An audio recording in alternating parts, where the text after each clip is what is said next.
Hello বন্ধুরা, সবাইকে স্বাগত জানাই স্টাডি সাকসেস কোচিং সেন্টারে। বন্ধুরা, তোমাদের জন্য আবার চলে এসেছি আর একটি রেলওয়ে গ্রুপ ডি ক্লাস নিয়ে। আজকে আমরা আলোচনা করব 3/10/2018 ফার্স্ট শিফট। 3/10/18 3/10/2018 ফার্স্ট শিফটে আরআরবি গ্রুপ ডির যে এক্সাম হয়েছিল সেই এক্সামের জিকে, জিএস, জেনারেল নলেজ এবং জেনারেল সায়েন্সের যে সকল কোশ্চেনগুলো এসেছিলো, মোট 40খানা কোশ্চেন, সেই 40খানা কোশ্চেন আলোচনা হবে এবং সেই এক্সামে যে কারেন্ট অ্যাফেয়ার্সগুলো ছিল সেগুলোকে 2024-25 আপডেট করে আজকের এই ক্লাসে আলোচনা করা হবে। ঠিক আছে, তো আগের একটা ক্লাস করিয়েছি, এটা হচ্ছে আজকে 2 নম্বর ক্লাস। আগের ক্লাসটা যারা দেখোনি অবশ্যই দেখে নেবে, খুবই ইম্পর্টেন্ট, কেননা আমরা একদম এক্সট্রা ডিটেলস দিয়ে সুন্দরভাবে ক্লাসগুলো আলোচনা করেছি, যেটা তোমরা দেখলেই বুঝতে পারবে। ঠিক আছে, তো সেই ক্লাসগুলো দেখে নেবে আগের ক্লাসটা। তো এখন দেখো, এছাড়া তোমাদেরকে আরেকটা কথা বলে রাখি যে জেনারেল সায়েন্সের জন্য কিছু আমরা স্পেশাল টপিক ওয়াইজ ক্লাস করিয়েছি এবং কারেন্ট অ্যাফেয়ার্সের কিছু টপিক আলোচনা হয়েছে। তো সেই সকল টপিকগুলো এনটিপিসির জন্য আলোচনা করেছিলাম, তো সেগুলোও কিন্তু তোমরা অবশ্যই দেখে নেবে, যার প্লে লিস্ট তোমরা আমাদের এই ক্লাসের ডেসক্রিপশানে পেয়ে যাবে। তো এখন দেখো আজকের ক্লাসের প্রথম কোশ্চেন কী রয়েছে, অক্সালিক অ্যাসিডের প্রাকৃতিক উৎস কী? অক্সালিক অ্যাসিডের প্রাকৃতিক উৎস কী হবে? এই যে অপশানগুলো রয়েছে এদের মধ্যে অক্সালিক অ্যাসিড যেটা রয়েছে সেটা হচ্ছে কোনটা? টমেটো হয়ে যাবে সঠিক আনসার। তারপরে দেখো, যে কোনো মাধ্যমের পরম প্রতিসরাঙ্ক সর্বদা কত? যে কোনো মাধ্যমের পরম প্রতিসরাঙ্ক কত হয়? না, সর্বদা একাধিক হয়, অর্থাৎ একের বেশি হয়। তারপরে দেখো 3 নম্বর, প্রোস্টেট গ্রন্থি থেকে স্রাব নিঃসৃত হয়ে কোথায় প্রবেশ করে? প্রোস্টেট গ্রন্থি থেকে স্রাব নিঃসৃত হয়ে সেটা কোথায় প্রবেশ করে? সেটা প্রবেশ করে হচ্ছে মূত্রনালীতে প্রবেশ করে। তারপরে নিচের কোনটি সিম্ব গোত্রীয় ফসল কোনটা? তো এগুলোর মধ্যে ডাল হচ্ছে সিম্ব গোত্রীয় ফসল। এছাড়া কিছু সিম্ব গোত্রীয় ফসলের নাম দেখে নাও। মটরশুঁটি, মটর, ছোলা, মসুর, সয়াবিন, চীনাবাদাম, তেঁতুল, এগুলো প্রত্যেকটাই হচ্ছে সিম্ব গোত্রীয় ফসলের উদাহরণ। তারপরে দেখো 5 নম্বর কোশ্চেন, 1 মার্চ 2018 সালে থেকে পাঞ্জাবের মুখ্যমন্ত্রী কি? 2018 সাল থেকে পাঞ্জাবের মুখ্যমন্ত্রী, তোমার এটা তোমাদের ইম্পর্টেন্ট নয়, তবু অ্যান্সারটা জেনে রাখো, ক্যাপ্টেন অমরিন্দর সিং, এটা সঠিক অ্যান্সার। কিন্তু তোমাদেরকে যেটা মনে রাখতে হবে, পাঞ্জাবের বর্তমান মুখ্যমন্ত্রী কে রয়েছেন?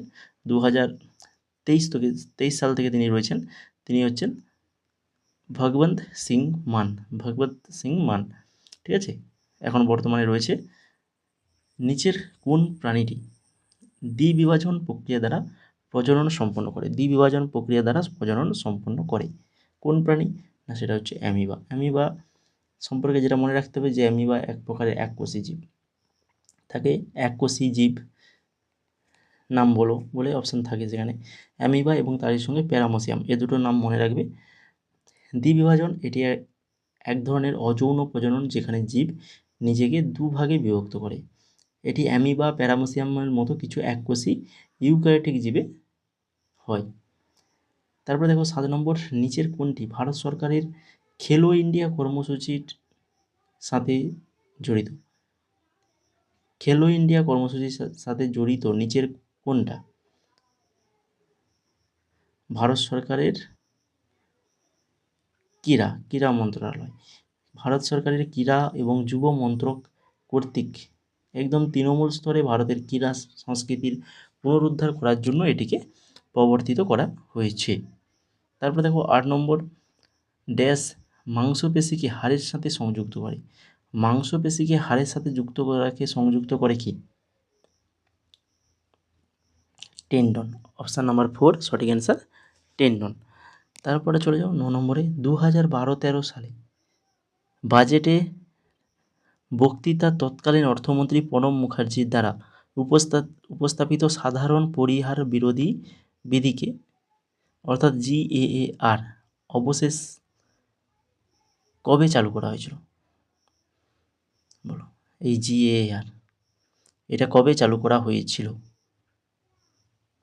1 এপ্রিল 2017। নিচের কোনটিতে MgCl2 দ্রবণ? MgCl2 ম্যাগনেসিয়াম ক্লোরাইড,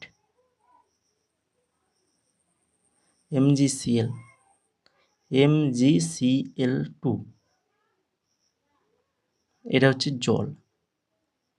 জলে দ্রবণীয়।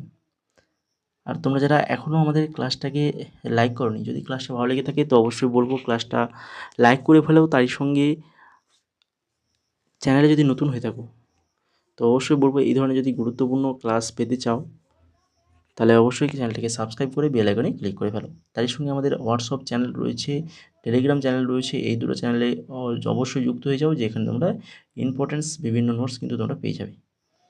তো এখন দেখো 11 নম্বর কোশ্চেন কী রয়েছে, 2017 সালে 64তম জাতীয় চলচ্চিত্র পুরস্কার কোন চলচ্চিত্রকে সামাজিক সমস্যার উপর সেরা চলচ্চিত্রের পুরস্কার দেওয়া হয়েছে?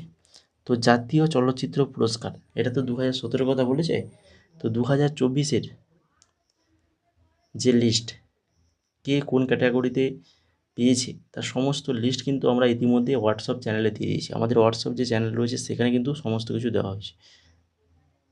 তো সেই হোয়াটসঅ্যাপ চ্যানেলে তোমরা জয়েন করে যাও, জয়েন করে গেলে এই লিস্টটা কিন্তু দেখতে পেয়ে যাবে। জাতীয় চলচ্চিত্র পুরস্কার 2024-এর সম্পূর্ণ লিস্টটা পেয়ে যাবে। এটা সঠিক অ্যান্সার হবে কি, হচ্ছে পিঙ্ক, পিঙ্ক সিনেমা পেয়েছে। তারপরে দেখো 12 নম্বর, 2017 সালে প্রকাশিত why I M A Hindu বইটির লেখক কে? তো এটা 2017 সালে প্রকাশিত হয়েছে, কিন্তু এটা কিন্তু বারবার এক্সামে আসছে। বিভিন্ন এক্সামে আমরা দেখেছি এই কোশ্চেনটা ভেরি ভেরি ইম্পর্ট্যান্ট। এই কোশ্চেনটা এভাবে এখন আসে, কীভাবে না, why I M A Hindu বইটির লেখক কে? ঠিক আছে, এইভাবেই কোশ্চেনটা আসে। তো সঠিক অ্যান্সার হয়ে যাবে এখানে শশী থারুর। শশী থারুর খুবই ইম্পর্ট্যান্ট। শশী থারুরের আরও কয়েকটি বই রয়েছে যেগুলো কিন্তু আসে বারবার। কী কী দেখো, হোয়াই আই এম হিন্দু এটা তো রয়েছে, তারপরে তারপরে হচ্ছে কী রয়েছে, প্যারাডক্সিক্যাল প্যারাডক্সিক্যাল প্রাইম মিনিস্টার, এটা রয়েছে। আর হচ্ছে অ্যান এরা অফ ডার্কনেস, আর রয়েছে দ্য গ্রেট ইন্ডিয়ান নোবেল। তো এই যে বইগুলো রয়েছে এগুলো প্রত্যেকটা হচ্ছে শশী থারুরের লেখা, এগুলো ভালো করে মনে রাখো। তারপরে চলে যাও 13 নম্বরে, 1526 সালে প্রথম পানিপথের যুদ্ধে ইব্রাহিম লোদিকে কে হত্যা করেছিল? 1526 প্রথম পানিপথের যুদ্ধ, সালটাও মনে রাখো। ইব্রাহিম লোদিকে কে হত্যা করেছিল? সঠিক অ্যান্সার হবে বাবর। বাবর হত্যা করেছিল। ইব্রাহিম লোদি এবং বাবরের মধ্যে হয়েছিল, ইব্রাহিম লোদিকে বাবর হত্যা করেছিল। তারপরে দেখো দ্বিতীয় পানিপথের যুদ্ধ যেটা হয়েছিল 1556 সালে, হিমু বনাম আকবর।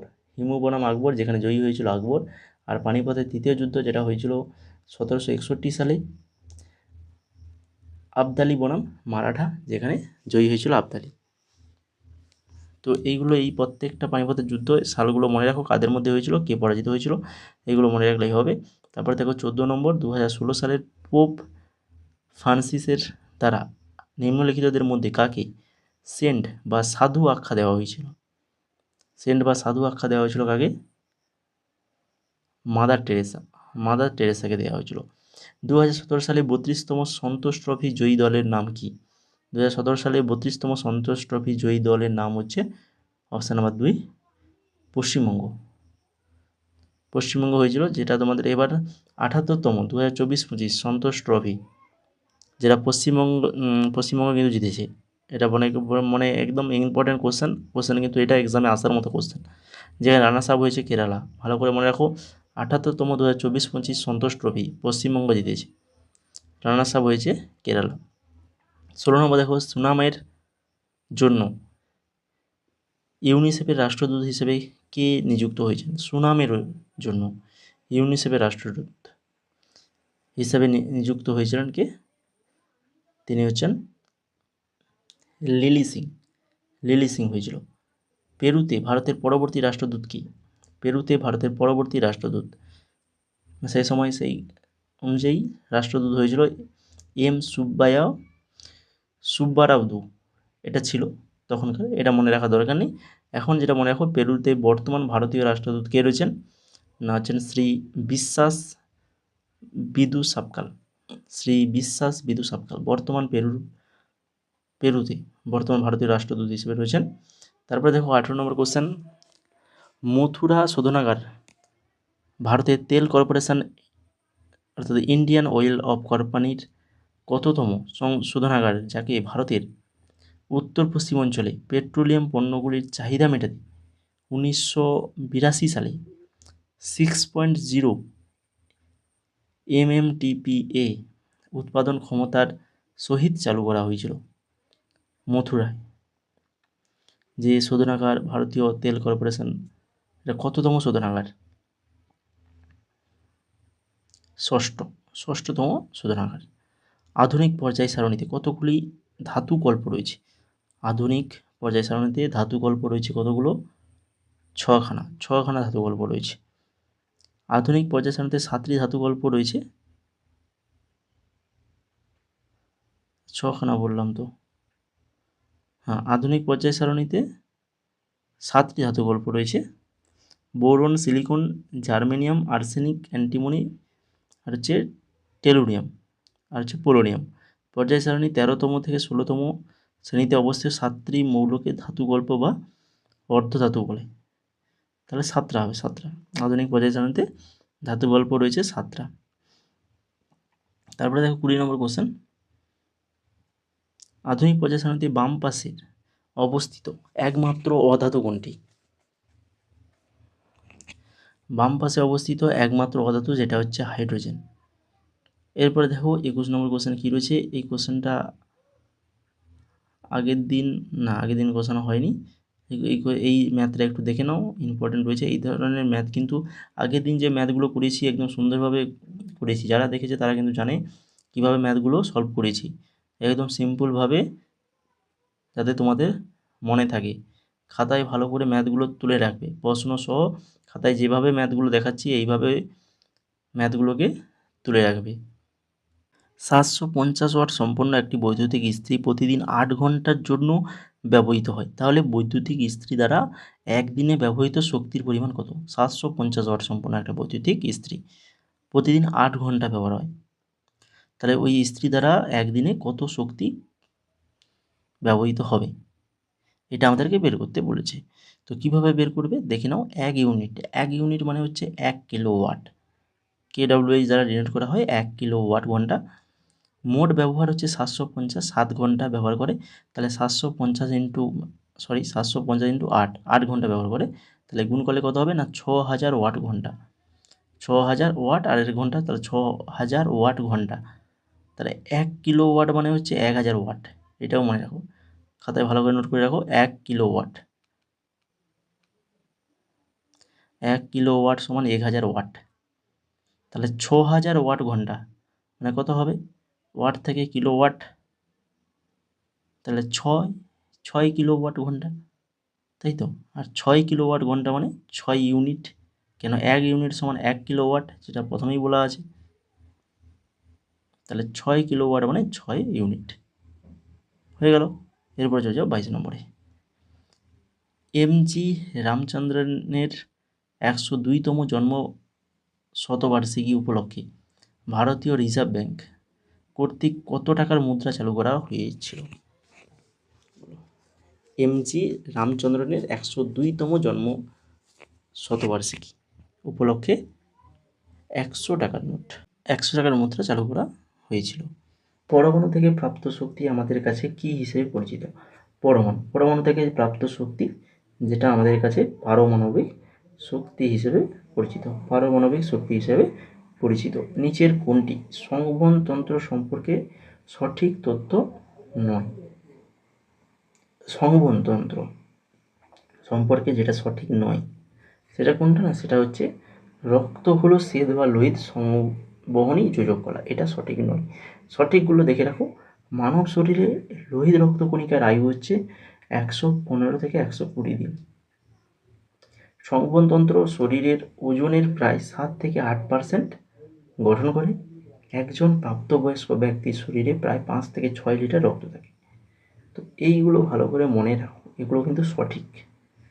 25 নম্বর, একটি বৈদ্যুতিক হিটারে টার্মিনালগুলির মধ্যে বিভব পার্থক্য 60 ভোল্ট যখন এটি উৎস থেকে 4 অ্যাম্পিয়ারের তড়িৎ প্রবাহ গ্রহণ করে। যদি বিভব পার্থক্য 127.5 ভোল্ট বৃদ্ধি করা হয় তাহলে হিটারটি কী পরিমাণ তড়িৎ প্রবাহ বহন করবে? তো এই ধরনের সেম গণিত ছিল, শুধুমাত্র লাস্টে 172 ছিল। 127.5 দেখে 172 কি 170 এরকম ছিল মনে হয় আগের ক্লাসে। সেম গণিত, সেম, একদম সেম ছিল, তাই তো। তাহলে এখানে তাহলে কি হবে দেখে নাও। ওই যে বলেছিলাম আগের দিনে, এখানে কোন সূত্রটা লাগবে, ওহমের সূত্র, ভি সমান আইআর। এই সূত্রটা জানলেই তোমাদেরকে গণিত কিন্তু হয়ে যাবে। এইটা তুলে রাখো। বিভব পার্থক্য ভি 60 ভোল্ট বলে দেওয়া আছে তড়িৎ প্রবাহ, যেটাকে আই দিয়ে ডিনোট করা হয়। আই সমান 4 অ্যাম্পিয়ার। তাহলে আমরা তো ওহমের সূত্র জানি, ভি সমান আইআর। এখান থেকে আর সমান কত হবে, আর সমান হচ্ছে ভি বাই আই। তো সেটা বসিয়ে দিলে তাহলে 15 ওহম বেরিয়ে যাবে। যেহেতু এবার বিভব পার্থক্য 107.5 ভোল্ট বৃদ্ধি করা হয়েছে, তাহলে ভি তখন হয়ে যাবে 172.5, আর আরটা হয়ে যাবে তো 15 ওহম অলরেডি বেরিয়ে আছে আগে থেকে। তো সেটা দিয়ে এবার এখান থেকে আইয়ের মানটা বার করতে হবে, বিদ্যুৎ প্রবাহ, তড়িৎ প্রবাহ যেটা আই সমান ভি বাই আর হবে। তাই তো ভাগ করে দিলে কত আসবে, 8.5 অ্যাম্পিয়ার। একদম এই সূত্র দিয়ে কিন্তু গণিত আসা তোমাদের কিন্তু অবশ্যই চান্স রয়েছে এবং অবশ্যই আসবে। ওহমের সূত্র দিয়ে গণিত তোমাদের কিন্তু অবশ্যই আসবে। 26 নম্বর কোশ্চেন দেখো, জল H2 আপেক্ষিক আণবিক ভর কত? জলের আপেক্ষিক আণবিক ভর, এটা মনে রাখো 18 মনে রাখো, এটা মনে রাখো তোমরা। জলের আপেক্ষিক আণবিক ভর কত না হচ্ছে 18। ত্বক কোন ধরনের কোষ দ্বারা গঠিত? ত্বক কোন ধরনের কোষ দ্বারা গঠিত? বহিশ্চর্মগত কোষ। প্লবতা বলের পরিমাণ তরল পদার্থের কোন বিষয়ের উপর নির্ভর করে? প্লবতা হচ্ছে 3টি বিষয়ের উপর নির্ভর করে, যেগুলো তোমরা আগে পড়ে এসছো ছোটোবেলাতে, ক্লাস 7-8 পড়ে এসছো যে প্রবতা 3টে বিষয়ের উপর নির্ভর করে, যার মধ্যে একটা হচ্ছে অবশ্যই তরলের ঘনত্ব। আর কি না, অপসারিত তরলের আয়তনের পরিমাণ, যে বস্তুটা তরলের মধ্যে নিমজ্জিত করা হচ্ছে সেটা কতটা পরিমাণ জলটা অপসারিত করছে তার উপর প্রবতাটা নির্ভর করে। এছাড়া তরলের ঘনত্বের উপর নির্ভর করে, এবং সেই স্থানে যে স্থানে প্রবতাটা আমাদের মানটা বের করতে চাইছি, তো সেই জায়গায় অভিকর্ষ ত্বরণ অর্থাৎ মাধ্যাকর্ষণ জনিত যে ত্বরণ সেটা কত। তো এই 3টে বিষয়ের উপর কিন্তু প্রবতাটা নির্ভর করে। তারপরে দেখো 29 নম্বর কোশ্চেন, নিম্নলিখিতদের মধ্যে কে রামেশ্বরমে ডক্টর এপিজে আব্দুল কালাম স্মৃতিসৌধ উদ্বোধন করেছিলেন? ডক্টর এপিজে আব্দুল কালামের স্মৃতিসৌধ উদ্বোধন করেছিলেন কোথায়? রামেশ্বরমে। তিনি হচ্ছেন কে না, তিনি হচ্ছেন নরেন্দ্র মোদী, আমাদের বর্তমান প্রধানমন্ত্রী নরেন্দ্র মোদী। তারপরে দেখো 30 নম্বর, জেনেভাতে অবস্থিত আন্তর্জাতিক পারমাণবিক অস্ত্র বিলুপ্তিকরণ সংগঠন ICAN 2017 সালে কোন পুরস্কারটি পেয়েছে? 2017 সালে কোন পুরস্কার পেয়েছিল না হচ্ছে নোবেল শান্তি পুরস্কার পেয়েছিল। তারপরে দেখো 31 নম্বর, তোমরা যারা এখনও ক্লাসটাকে লাইক করোনি, তো বলবো ক্লাসের শেষের দিকে চলে এসেছি, লাইকটা অবশ্যই করে দাও, সময় লাগবে না কিন্তু, সামান্য লাইক যে অপশানটা রয়েছে সেখানে ক্লিক করলেই হবে। দিল্লি কোন সুলতান তার রাজধানীকে দিল্লি থেকে দৌলতাবাদে স্থানান্তরিত করেন? দিল্লির কোন সুলতান তার রাজধানীকে দিল্লি থেকে দৌলতাবাদে স্থানান্তরিত করেন? তিনি হচ্ছেন কে না, তিনি হচ্ছেন মোহাম্মদ বিন তুগলক। অপশান নাম্বার 4 সঠিক আনসার। তারপরে সৌরকোষ তৈরির জন্য কোন উপাদান ব্যবহৃত হয়? সৌরকোষ, এটা আগের দিন আলোচনা ছিল, আগের কোশ্চেনেও এসেছিল, সিলিকন ব্যবহার করা হয়। তারপরে দেখো the people's president doctor APJ Abdul Kalam বইটির রচয়িতাকে? The people's president doctor APJ Abdul Kalam, এই বইটি লেখক হচ্ছেন এস এম খান। তারপরে দেখো একটু আগে আমরা গণিতে আলোচনা করেছিলাম, সেটাই আবার কোশ্চেনের মধ্যে দিয়ে দিয়েছে, মানে একটা কোশ্চেন যদি কেউ পারে সেই কোশ্চেনটা যদি ম্যাথটা যদি কেউ বুঝতে পারে, সে কিন্তু এই অ্যান্সারটা অনায়াসে দিতে পারবে। এই যে 1 কিলোওয়াট মানে কত ওয়াট না, 1 কিলোওয়াট সমান হচ্ছে কত বলেছিলাম বলো, এখনই তো বললাম 1000, তাই তো 1000 ওয়াট। তার জন্য 6000 ছিল বলে 6 ওয়াট হলো না, 6 কিলোওয়াট হলো সেখানে। তারপরে দেখো 35 নম্বর কোশ্চেন, স্মরণের পরিবর্তনের হার ড্যাশ হিসেবে পরিচিত? স্মরণের পরিবর্তন হার কী হিসেবে পরিচিত না হচ্ছে বেগ হিসেবে পরিচিত। তারপরে দেখো অন্ধ্রপ্রদেশের জাতীয় প্রাণী কোনটি? অন্ধ্রপ্রদেশের জাতীয় প্রাণী কৃষ্ণসার হরিণ হচ্ছে অন্ধ্রপ্রদেশের জাতীয় প্রাণী। একটি দ্রবণে 320 গ্রাম জলের মধ্যে 33 গ্রাম সাধারণ লবণ আছে, তাহলে দ্রবণের ভর শতাংশ অনুসারে ঘনত্ব নির্ণয় করো। তো এই ম্যাথটাও কিন্তু আগের দিন করিয়েছিলাম, আগের শিফটে এই ম্যাথটাও করেছিলাম, যেখানে যে লবণের পরিমাণ 33 গ্রাম, জলের পরিমাণ 320, তাহলে এখানে দ্রবণের মোট পরিমাণটা কত হবে? 33 যুক্ত 320 মানে 353 গ্রাম। তাহলে দ্রাবর পরিমাণের কী হবে? দ্রাবর পরিমাণ যে সূত্রটা হয়, এই সূত্রটাকে তোমাদেরকে ভালো করে নোট করে রাখতে হবে। মোট লবণ বাই মোট দ্রবণ ইন্টু 100। লবণের শতকরা ভাগ যদি বের করতে হয়, তাহলে হচ্ছে মোট লবণটা কত না 33 বাই মোট দ্রবণটা কত না 353 গুণিতক 100। এটাকে ক্যালকুলেশন করলে এই অ্যান্সারটা বাড়াবে 9.35%। এরপরে দেখো 38 নম্বর, ড্যাশ অন্ধ্রপ্রদেশের নতুন রাজধানী 2018 সালের অক্টোবর মাস অনুযায়ী অন্ধ্রপ্রদেশের নতুন রাজধানী হয়েছিল হচ্ছে অমরাবতী। এবার এখানে দেখে নাও, 2023 সালের জানুয়ারি মাসে ভারতের অন্ধ্রপ্রদেশে 3 রাজধানী পরিকল্পনার অধীনে বিশাখাপত্তনমকে তার নতুন রাজধানী হিসেবে মনোনীত করেছে। মানে 3টে রাজধানী পরিকল্পনা করা হয়েছে। সেই 3টে রাজধানী কী কী না হচ্ছে, একটা আইনসভার রাজধানী যেটা অমরাবতী, তারপরে কার্যনির্বাহী রাজধানী যেটা বিশাখাপত্তনম, আর বিচার বিভাগীয় রাজধানী যেটা হচ্ছে কুর্নুল। এই 3টে রাজধানী রয়েছে, কিন্তু ভালো করে 3টে রাজধানী মনে রাখো অন্ধ্রপ্রদেশে। তারপরে দেখো 39 নম্বর, বিভিন্ন মাধ্যমে 25 ডিগ্রি সেলসিয়াস উষ্ণতার ভরবেগ শব্দের গতিবেগ সম্পর্কে কোন বিবৃতি বা বিবৃতিগুলি সত্য বা মিথ্যা? তো আগের দিনই আমি একটা লিস্ট দিয়ে দিয়েছিলাম, সেই লিস্টটা আজকেও তোমাদেরকে দেখাবো যে কোনটার শব্দের গতিবেগ কত হয়। অক্সিজেন গ্যাসের শব্দের গতিবেগ, জলের শব্দের গতিবেগ, সমস্ত কিছু। তো অক্সিজেনটা কী বলেছিলাম আগের দিন? 316 কী হয়, কিমি পার সেকেন্ড হয় না হচ্ছে মিটার পার সেকেন্ড হয়। এই যে মিটার পার সেকেন্ড, আগের দিন যে কোশ্চেন ছিল সেখানে কী ছিল? মিটার ছিল, কিন্তু সেকেন্ডের জায়গায় মিনিট দেওয়া ছিল। আর আজকে কী করেছে? সেকেন্ড দিয়েছে, মিটারের জায়গায় কিলোমিটার দিয়ে দিয়েছে। তো এইভাবে তো লক্ষ্য রাখতে হবে, জিনিসগুলো ভালো করে মনে রাখতে হবে যে শব্দের গতিবেগ যার এককটা হচ্ছে মিটার পার সেকেন্ড। এরপরে দেখো 40 নম্বর, নিম্নলিখিতদের মধ্যে প্রথম কোন ভারতীয় মহিলা জিমন্যাস্ট অলিম্পিকে অংশ নিয়েছেন? তিনি হচ্ছেন দীপা কর্মকার প্রথম ভারতীয় মহিলা জিমন্যাস্টিক অলিম্পিকে অংশ নিয়েছিলেন। তো এই ছিল মোট আজকে 40খানা কোশ্চেন, জিকে জিএস মিলিয়ে। তার সঙ্গে দেখতেই পাচ্ছ কারেন্ট অ্যাফেয়ার্সগুলো আপডেট করে দিয়েছি। তো এইভাবে থাকবে, এইভাবে তোমাদেরকে আলোচনা করা হবে। তোমরা আগের ক্লাস অনেকে কমেন্ট করেছিল যে 2022-এর কোশ্চেনগুলো আলোচনা করতে, তো সেগুলো আমরা অবশ্যই আলোচনা করব, ঠিক আছে?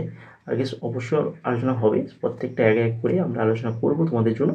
তো তোমাদের জন্য তার জন্য কী করতে হবে, তোমাদেরকে ক্লাসটাকে লাইক করতে হবে, শেয়ার করতে হবে তোমাদের বন্ধুদের মাঝে, এবং আমাদের চ্যানেলটাকে সাবস্ক্রাইব করে আমাদের সঙ্গে যুক্ত থাকতে হবে। আমাদের সঙ্গে যুক্ত থাকলে, আমাদের টেলিগ্রামে যুক্ত থাকলে, তাহলে কিন্তু তোমাদের সমস্ত কিছু চাহিদা আমি পূরণ করব। তো না থাকলে, তোমরা যদি না চাও, তাহলে আমি কী করে তোমাদেরকে দিতে পারবো? তোমরা চাইলে তোমরা যা কিছু বলবে তোমাদের দেখবো, স্যার কিসের মাধ্যমে বুঝতে পারবো? তোমাদের লাইক, শেয়ার, কমেন্ট, এগুলোর মাধ্যমেই তোমরা বুঝতে পারবো, ঠিক আছে? তো অবশ্যই লাইক, কমেন্ট, শেয়ার করো, আর টেলিগ্রামে তো যুক্ত হয়ে যাও। আর এমটিএসে যারা প্রিপারেশান নিচ্ছ, এমটিএসে যদি প্রিপারেশান কেউ নিয়ে যাও, তাহলে আমাদের এই 4খানা পিডিএফ তৈরি করেছি, জিকে, কারেন্ট অ্যাফেয়ার্স, স্ট্র্যাটেজিকে, ইংলিশ, যার ডেমো পিডিএফ তোমরা পেয়ে যাবে, বা আমাদের এই হোয়াটসঅ্যাপ নাম্বারে মেসেজ করবে। এই যে স্ক্রিনে হোয়াটসঅ্যাপ নাম্বার দেখতে পাচ্ছ, এখানে তোমাদের ডেমো পিডিএফ আমি দেখিয়ে দেবো। এই 4টা পিডিএফ মিলিয়ে 199 টাকা পড়বে। 4টা পিডিএফ মিলিয়ে মাত্র 199 টাকা, ঠিক আছে? যদি কেউ নিতে চাও, তাহলে এই হোয়াটসঅ্যাপ নাম্বারে হাই লিখে মেসেজ করো।